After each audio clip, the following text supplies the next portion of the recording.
burial place, a primitive spot enough, where the graves were only marked by rough stones, and the short, sheep-cropped grass was spread over departed generations of the farmers and their wives and children.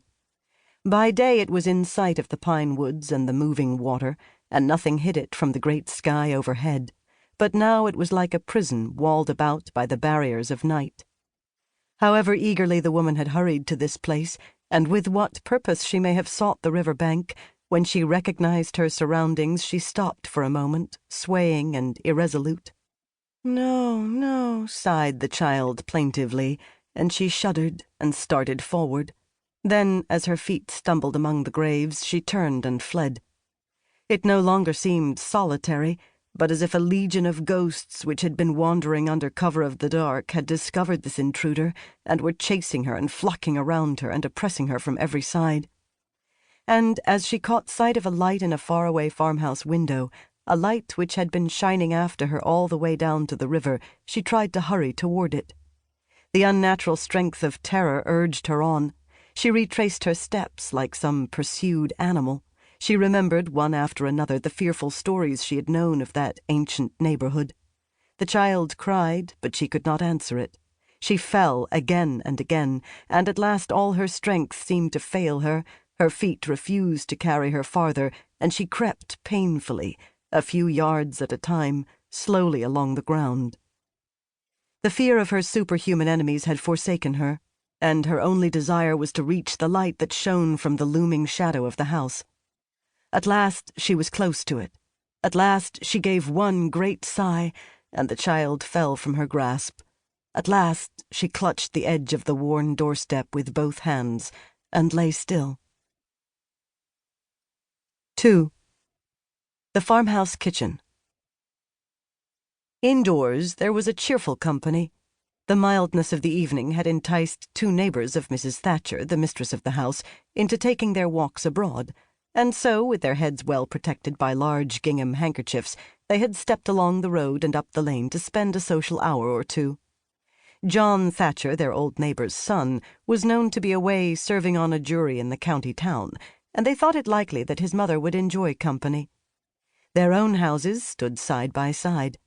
Mrs. Jacob Dyer and Mrs. Martin Dyer were their names, and excellent women they were.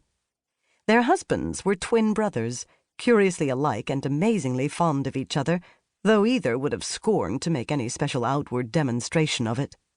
They were spending the evening together in Brother Martin's house, and were talking over the purchase of a bit of woodland and the profit of clearing it, when their wives had left them without any apology to visit Mrs. Thatcher, as we have already seen. This was the nearest house, and only a quarter of a mile away, and when they opened the door they had found Mrs. Thatcher spinning.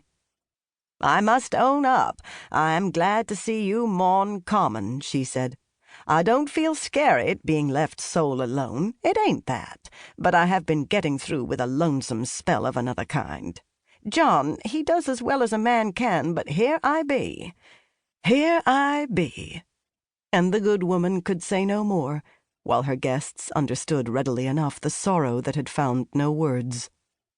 "I suppose you haven't got no news from Adeline?" asked Mrs. Martin bluntly. "We was speaking of her as we come along, and saying it seemed to be a pity she shouldn't feel it was best to come back this winter and help you through. Only one daughter, and left alone as you be with the bad spells you're liable to in winter time. But there, it ain't her way. Her ambitions ain't what they should be, that's all I can say." "If she'd got a gift for anything special now," continued Mrs. Jake, "we should feel it was different and want her to have a chance. But she's just like other folks, for all she felt so much above farming. I don't see as she can do better than come back to the old place, or leastways to the village, and fetch up the little gal to be some use. She might dressmake or do millinery work. She always had a pretty taste, and 'twould be better than roving. I suppose 'twould hurt her pride." But Mrs. Thatcher flushed at this, and Mrs. Martin came to the rescue. "You'll think we're regular Job's comforters," cried the good soul hastily. "But there, Miss Thatcher, you know we feel as if she was our own. There ain't nothing I wouldn't do for Adeline, sick or well, and I declare I believe she'll pull through yet and make a piece of luck that'll set us all to work praising of her. She's like to marry again for all